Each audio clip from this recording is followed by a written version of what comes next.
인사하겠습니다. 우리는 여행하는 사람들입니다. 제가 감기가 걸려서 기침이 너무 많이 나서 오늘 예배 인도하지 못하고 설교만 하게 되었습니다. 오늘은 10계명의 마지막 말씀입니다. 10번째 계명은 한마디로 남의 소유를 넘보는 죄를 짓지 말라는 그런 내용의 말씀입니다. 이 세상에 제가 왜 생겼느냐에 대한 질문에 대해서 기독교 전통에 따라서 약간 다른 답을 주고 있습니다.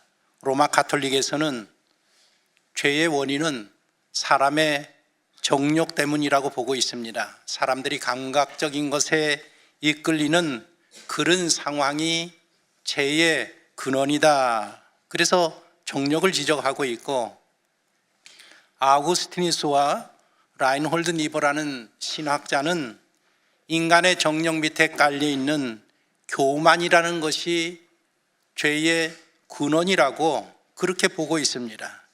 그런데 우리가 이 속해 있는 우리 교회, 개혁 교회들은 가톨릭이나 아우구스티누스나 또 니버가 말하는 것보다 한 걸음 더 나가서 인간이 죄를 짓는 것은 정욕 때문이기도 하고 또 하나님같이 되겠다라는 교만이기도 하지만 더 근본적으로 하나님 말씀에 불순종하는 것이 죄의 근원이라고 이야기하고 있습니다.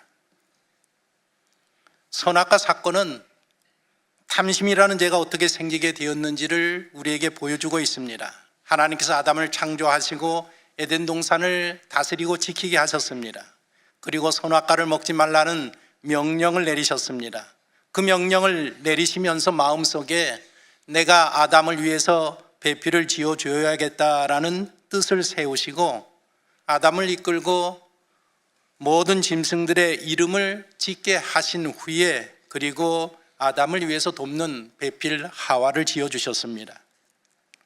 그래서 하와는 선악을 알게 하는 나무의 열매를 먹지 말아라, 먹는 날에는 내가 반드시 죽으리라는 이 하나님의 명령을 직접 듣지 못했습니다. 아담을 통해서 하나님의 명령을, 계명을 전해 들었습니다.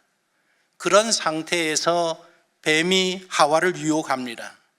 성경을 보면 뱀이 하나님이 지으신 들짐승들 중 가장 강교한 짐승이라고 이야기하고 있습니다. 히브리어로 뱀이라는 단어는 나하시라는 단어인데 그 뜻이 무엇인가 하면 그 무엇보다도 찬란하고 아름답다라는 그 뜻이 뱀입니다. 그리고 들짐승 중에 가장 강교하였다라고 했는데 강교하였다라는 히브리 원어가 아룸이라는 원어인데 교묘하다, 정밀하다, 빈틈이 없다, 그런 의미를 가지고 있습니다. 그러니까 하나님이 지으신 들짐승들 중에서 가장 정밀하고 치밀하고 정말 아름다웠던 짐승이 뱀이었다라는 사실입니다. 전 세계적으로 반려동물을 키우는 가정이 50% 이상이라고 합니다. 우리나라 경우에는 552만이, 4명 중에 1명이 반려동물과 함께 살고 있습니다. 그런데 모든 동물군을 통틀어서 뱀보다 사육하기 쉬운 동물은 없다고 합니다. 털이 날리지도 않고 소리를 내지도 않고 사육장만 있으면 어떠한 주거 환경에서도 키울 수 있는 게 뱀입니다.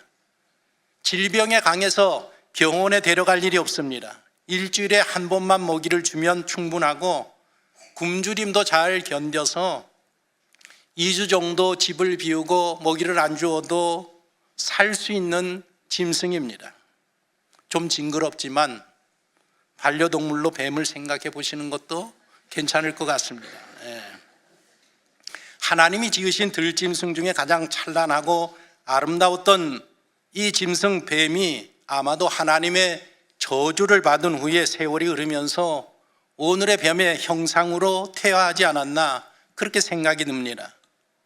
창세기 3장 하와가 뱀과 대화를 하는 그 장면을 보면, 잘 생각해서 읽어보면 이 둘이 첫 대면하는 상황이 아니라는 것을 우리가 알 수 있습니다. 만일 첫 대면 한다고 하면 깜짝 놀랐을 텐데 그런 분위기가 전혀 없습니다. 둘의 관계가 너무 편안하고 너무 자연스럽습니다. 에덴 동산에서 뱀이 가장 찬란하고 아름다운 그런 짐승이었는데 거기에다가 말까지 한단 말입니다. 얼마나 귀여웠겠습니까? 아마 어쩌면 하와가 애완동물이나 반려동물처럼 여겼을지도 모를 일입니다. 그런 뱀이 어느 날 하와를 꼬드깁니다. 하나님이 참으로 너희에게 동산 모든 나무의 열매를 먹지 말라고 그러더냐? 아니야. 동산 나무의 열매를 우리가 다 먹을 수 있지만 동산 중앙에 있는 나무 열매는 먹지도 말고 만지지도 말아라. 너희가 죽을까 하노라. 그렇게 말씀하셨다고 내가 들었어. 그러자 뱀이 말합니다. 너희가 결코 죽지 않을 거야. 그것을 먹으면 너희의 눈이 밝아질 거야. 너희가 하나님같이 될 거야. 그래서 선과 악을 구분하는 그런 존재가 될 거야. 이제까지 상상하지 못하고 생각하지 못했던 그런 뱀의 말을 듣고 선악과를 바라보니까 지금까지 보던 것과 달리 보이기 시작했습니다. 정말 뱀의 말처럼 저거 먹기만 하면 지혜롭게 할 만큼 그렇게 탐스럽게 보였습니다. 그런 마음이 하와의 마음속에 들어가니까 내가 어떻게 하든지 저걸 먹어봐야 되겠다. 그런 생각이 들었습니다. 하와가 언제 타락했는가? 이때 벌써 타락한 마음을 가지게 되었습니다. 하와가 선악과를 먹은 이유는 선악과 맛이 궁금해서 먹은 것이 아닙니다. 그 과일을 먹으면 뱀의 말처럼 눈이 밝아지고 선악을 구분하게 되고 하나님처럼 될 수 있을 거라는 생각 때문에 선악과를 먹은 것입니다. 우리는 하나님의 성호를 대표적으로 세 가지 엘로임, 야훼, 아도나이라는 이런 단어들을 사용합니다. 세 가지 모두 어떤 의미가 담겨져 있는가 하면 하나님은 나의 주인이시고 나는 하나님의 종입니다 라는 의미가 담겨져 있는 하나님의 성호가 엘로임, 야훼, 아도나이, 주님 이런 뜻입니다. 선악과를 먹은 것은 내가 더 이상 하나님의 종이 아니라 내 인생의 주인은 내가 되겠다라는 그런 마음의 발로였습니다. 그러니까 하나님의 자리와 하나님의 위치를 탐한 일이었었습니다. 탐심이 무엇입니까? 남의 것을 원한다라는 뜻입니다. 인류 최초의 탐심이 이렇게 발동했습니다. 그때로부터 오늘날까지 이 세상에는 자신이 가지지 못한 것을 탐하는 사람들로 가득합니다. 사람들은 결코 만족할 줄 모르고 탐심이 만들어내는 한없는 갈증을 채우려고 버둥대며 살아가고 있습니다. 우리는 탐심의 결과를 선악과의 사건을 통해서뿐만 아니라 오늘 탐심이 벌어지고 있는 그 어떤 자리에서도 그 결과를 우리는 보고 있습니다. 인류의 모든 역사가 탐심의 결과로 나타나고 있습니다.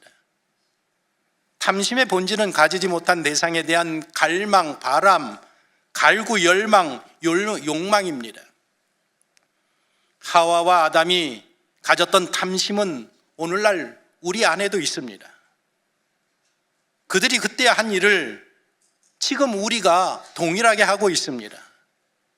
우리는 우리의 삶에서 하나님을 내보내고 하나님의 자리에 우리가 눌러 앉아 있습니다. 내가 원하는 일을 하고 내 스스로 결정하고 내 인생의 주인이 되어서 살아가고 있습니다. 나 자신을 그 무엇보다도 가장 사랑하면서 살아가는 삶을 살고 있습니다.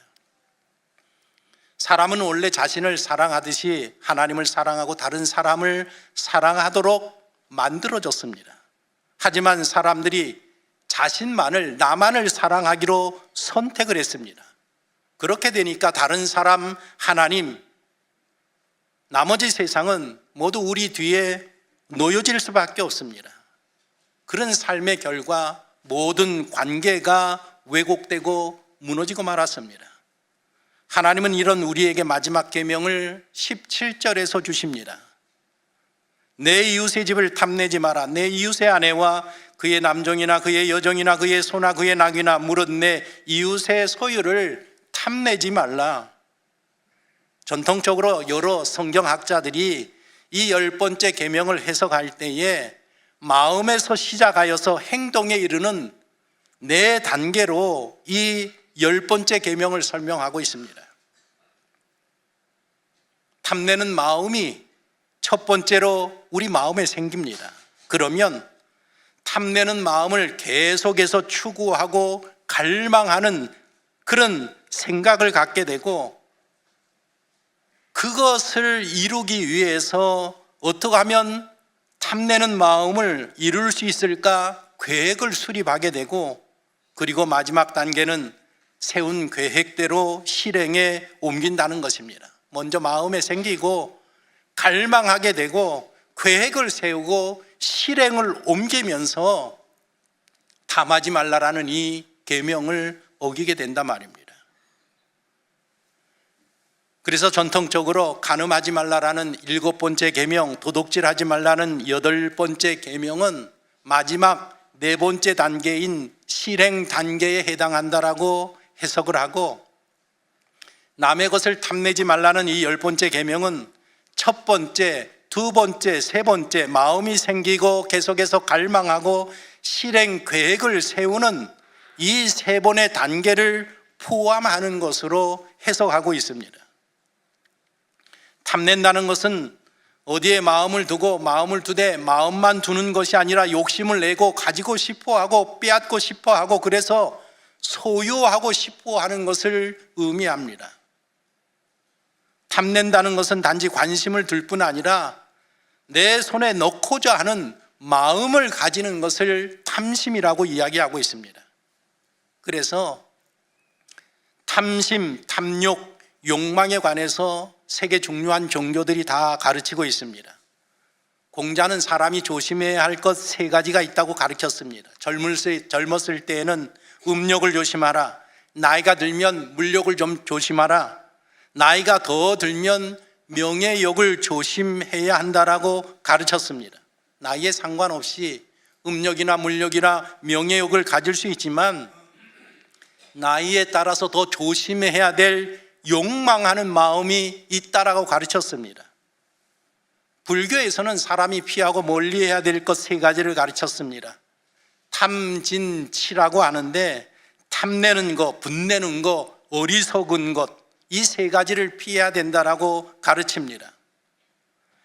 사람이 탐냄과 분냄과 어리석음에서 벗어나기 위해서는 끊임없이 수양해야 한다. 그래서 불교에서는 모든 욕망에서 벗어나야 된다라고 가르칩니다. 불교에서 깨달았다, 해탈했다 하고 하는 것은 욕망에서 벗어나서 자유롭게 살아가는 것을 두고 하는 그런 말들입니다. 그런데 성경은 우리의 욕망을 인정하고 있습니다. 하나님은 사람을 창조하시고 복을 주셨습니다. 생육하고 번성하여 땅에 충만하라. 땅을 정복하라. 바다에 하늘에 있는 움직이는 모든 생물을 다스리라고 하셨습니다. 하나님께서 주신 욕망 없이 어떻게 하나님의 약속하신 복을 우리가 이룰 수 있겠습니까? 성욕 없이, 소유욕 없이, 명예욕 없이 어떻게 그런 것들이 가능하겠습니까? 욕망이 나쁜 것이 아니라는 겁니다. 문제는 우리의 욕망을 추구하는 그것이 어디로 가느냐, 무엇에 관심을 두고 무엇을 추구하느냐에 있습니다. 사도 바울은 빌립보서 4장 8절에서 우리가 욕망해야 될 것이 무엇이냐 이것을 이야기했습니다. 같이 한번 읽어보겠습니다. 끝으로 형제들아, 무엇이든지 참되며 무엇이든지 경건하며 무엇이든지 옳으며 무엇이든지 정결하며 무엇이든지 사랑받을 만하며 무엇이든지 칭찬받을 만하며 무슨 덕이 있든지 무슨 기림이 있든지 이것들을 생각하라. 탐한다는 것은 자기에게 좋아 보이고 기쁨을 주고 즐거움을 주는 것을 원하는 마음입니다. 한마디로 행복을 줄 수 있다라고 느끼는 것을 추구하는 마음이 바로 탐하는 마음입니다. 사람이 원하는 정도가 점점 강렬해지면 그것을 우리가 욕망이라고 부릅니다.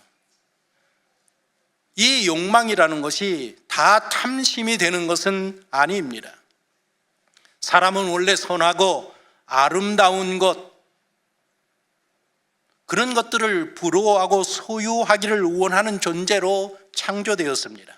그래서 사도 바울은 참되며 경건하며 오르며 정결하며 사랑받을 만하며 칭찬받을 만한 것들을 욕망하면서 살아야 된다라고 가르쳤습니다. 그런데 그런 선한 욕망이 어떻게 악한 탐심으로 변질되어져 버리는가? 선하지 않은 것, 악한 것을 욕망하기 시작할 때에 그것이 탐심으로 전락하고 말게 되는 것입니다. 사람들이 내가 행복해져야 되겠다라는 그런 욕망을 가지기 시작하면 그 욕망이 탐욕으로, 탐심으로 변화되고 마는 것입니다. 토마스 제퍼슨이 미국 독립선언서에서 세 가지를 인간의 기본 권리라고 이야기했습니다. Life, Liberty, The Pursuit of Happiness. 이 세 가지를 사람이 가지고 있는 기본 권리라고 했습니다. 그렇습니다. 우리는 생명을 소유할, 자유를 소유할, 그리고 행복을 추구할 자유를 가지고 있습니다. 그런데 행복을 추구하는 이 욕망, 욕구가 당연히 지켜야 될 하나님의 규범 아래 지켜지면 좋은 것인데 하나님의 규범을 일탈하게 되면 그 선한 욕망이 탐욕으로 변질되고 마는 겁니다. 바로 그 선례가 아담과 하와입니다. 그 선례를 남긴 사람들입니다. 행복 추구를 하나님의 법을 떠나서 자기 뜻대로 자기의 힘으로 차지하려고 하다 보니까 탐심이 되고 말았습니다. 사람은 근본적으로 행복을 추구하는 마음이 있습니다. 그래서 헬라 철학에서는 이 행복을 추구하는 이 행복주의를 유디모디니즘이라고 그렇게 이야기를 하고 있습니다. 헬라어로 행복이라는 단어가 유다이모니아라는 단어인데 이 유다이모니아라는 행복이라는 단어가 어떻게 되어 있는가 하면 두 단어로 연결되어 있습니다. 유라는 좋다, 아름답다라는 단어와 다이모니아, 귀신이라는 이 두 단어, 아름다운 귀신이라는 의미가 행복이라는 단어 속에 숨어 있습니다. 아담과 하와가 하나님의 말씀을 어기고 선악과를 먹었을 때 그들은 하나님을 대신해서 행복의 신을 섬기기로 결심하고 결정하고 행복의 신을 추구하게 된 것입니다. 바로 그것이 우상 숭배입니다. 사람이 탐심을 가지면 하나님 대신 행복의 신을 섬기게 됩니다. 그래서 사도 바울이 골로새서에서 탐심은 곧 우상 숭배이니라, 에베소에서는 탐하는 자는 곧 우상 숭배자라고 말을 썼습니다. 남의 것을 탐하는 것은 우상 숭배와 같은 큰 죄이고 하나님을 크게 진노하게 하는 죄가 됩니다. 사람은 하나님께 받은 선한 욕망이 있습니다. 사랑받고자 하는, 가치를 인정받고자 하는, 소속감을 느끼고자 하는, 안정감을 누리고 싶어 하는 이런 선한 욕망을 하나님이 주셨습니다. 그런데 타락한 인간의 마음은 창조주 하나님 앞에 그런 마음을 주시고 그런 마음을 채워주시는 하나님 앞에 나가서 그것을 채우고자 욕망하는 것이 아니라 다른 곳에서 그 욕망을 채우고자 삶을 헤매고 방황하고 있습니다. 우리는 어거스틴이라는 인물을 너무나도 잘 알고 있습니다. 1500년 전 인물입니다. 그 젊었을 때에 얼마나 방탕하고 살았는지 모릅니다. 그러나 그의 어머니는 아들을 포기하지 아니하고 끝까지 기도하여서 결국에 그가 하나님 앞에 회개하고 돌아오게 됩니다. 하나님 앞에 돌아와서 이렇게 고백을 하고 있습니다. 주여, 주께서 우리 마음을 만드셨나이다. 그러므로 당신 안에서 안식을 얻기 전까지 우리 마음은 안식을 하지 못하나이다. 하나님을 떠나서 세상에서 안식하는 마음을 찾아보려고 온갖 타락의 길, 욕망의 길, 탐심의 길을 추구했지만 전혀 마음의 안식을 찾지 못했다가 하나님 앞에 회개하고 돌아오니까 비로소 하나님이 허락하시는 그 우리 마음의 안식을 얻었다라는 고백을 우리에게 남기고 있습니다. 그렇습니다. 우리의 마음을 창조하신 분은 하나님이시기 때문에 하나님 외에 어디에서도 우리의 마음의 참 안식을 사람들은 찾을 수 없는 것입니다. 한때 세계 최고 부자였던 록펠러가 이런 말을 했다고 합니다. 얼마나 많은 돈이 있어야 사람들은 정말 행복할까? 그 질문에 조금만 더라고 대답했다고 합니다. 아무리 돈이 많은 사람도 행복하고 만족하냐? 그렇지 않다라는 것입니다. 조금만 더 가지면 내가 정말 행복할 텐데. 독일의 철학자 쇼펜하우어는 이런 말을 했다고 합니다. 탐심은 바닷물과 같다. 돌이킬수록 더 갈증을 느끼게 된다. 하나님께서 우리에게 마지막 계명으로 내 이웃의 소유를 탐내지 말라라고 말씀하고 계십니다. 하나님께서 경고하시는 이 탐심의 배후에는 두려워하는 마음이 있습니다. 우리 사람들은 온갖 것을 두려워합니다. 그 중에 가장 큰 걱정거리, 그것이 무엇입니까? 말하지 않아도 돈이라는 것을 우리는 모두 인정하고 있습니다. 돈이 없다고 염려하고 가진 것을 잃어버릴까 염려하고 걱정합니다. 그리고 돈이라는 것이 내 인생의 안전을 보장해 줄 것이라고 우리는 믿고 생각하고 있습니다. 그래서 인생을 살다가 두려움에 빠지면 하나님을 바라보는 게 아니라 물질에 소망을 두고 더욱더 그 물질에 집중하게 됩니다. 우리는 우리의 인생을 살아가면서 우리 인생의 모든 것이 우리 손에 달린 것처럼 생각하고 살아갑니다. 우리의 생사 여부가 우리의 노력에 달린 것처럼 살아가고 있습니다. 그런 우리를 향해서 하나님은 계속해서, 주님은 계속해서 여호와 하나님을 신뢰하라고 거듭 촉구하고 있습니다. 하늘의 새들을 보아라. 들의 꽃들을 보아라. 저런 것들을 보살피고 입히시는 하나님께서 하나님을 신뢰하는 너희를 보살피시지 아니하시겠느냐? 성경에서 하나님이 우리에게 가장 많이 명령하신 말씀이 무엇인지 아십니까? 두려워하지 말라라는 말씀입니다. 370번 이상 두려워하지 마라, 두려워하지 마라, 두려워하지 마라 말씀하고 있습니다. 왜 두려워하지 말고 겁내지 말아야 합니까? 나쁜 일이 벌어지지 아니하고 벌어질 수 없기 때문입니까? 그렇지 않습니다. 하나님이 우리의 주님이 되시고 하나님께서 우리의 생명의 주인이시기 때문에 너희들은 두려워하지 말라라고 말씀하고 계십니다.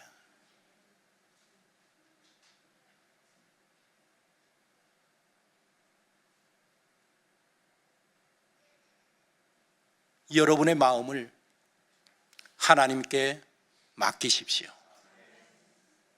늘 기뻐하고 범사에 감사하십시오. 그리고 하나님께서 책임져 주실 것을 신뢰하십시오. 바로 그것이 내 이웃의 것을 탐내지 말라라는 계명 가운데 살아갈 수 있는 최고의 방법인 것입니다. 탐내지 말라라는 이 10번째 마지막 계명, 우리가 이 계명을 긍정적으로 적극적으로 해석하면 남의 것을 탐내지 말라, 이 말은 너의 것을 다른 사람에게 베풀라라는 그런 계명으로 이해할 수 있습니다.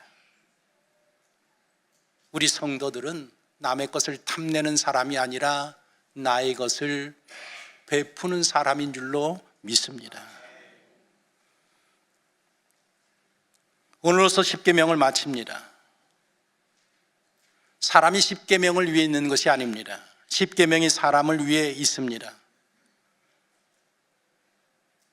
십계명은 우리를 올가매는 구속하는 그런 계명이 아니라 우리를 자유롭게 하는 계명입니다. 십계명은 하나님을 사랑하고 이웃을 사랑하고 우리 자신을 진정으로 사랑할 수 있도록 도와주는 계명입니다.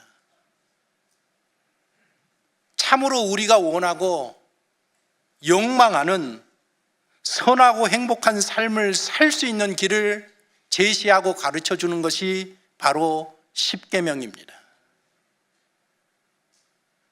이제부터 인생을 살아가면서 이 10가지 계명을 늘 기억하면서 여러분들의 인생을 하나님 앞에 맡기고 하나님의 말씀대로 늘 어떤 상황 속에서도 기뻐하고 감사하고 주를 신뢰하고 사람들에게 베푸는 삶을 살아가면서 십계명을 통하여서 우리에게 주시는 하나님의 큰 은혜와 복을 누리는 우리 귀한 성도 모두가 되시기를 예수님의 이름으로 축원합니다.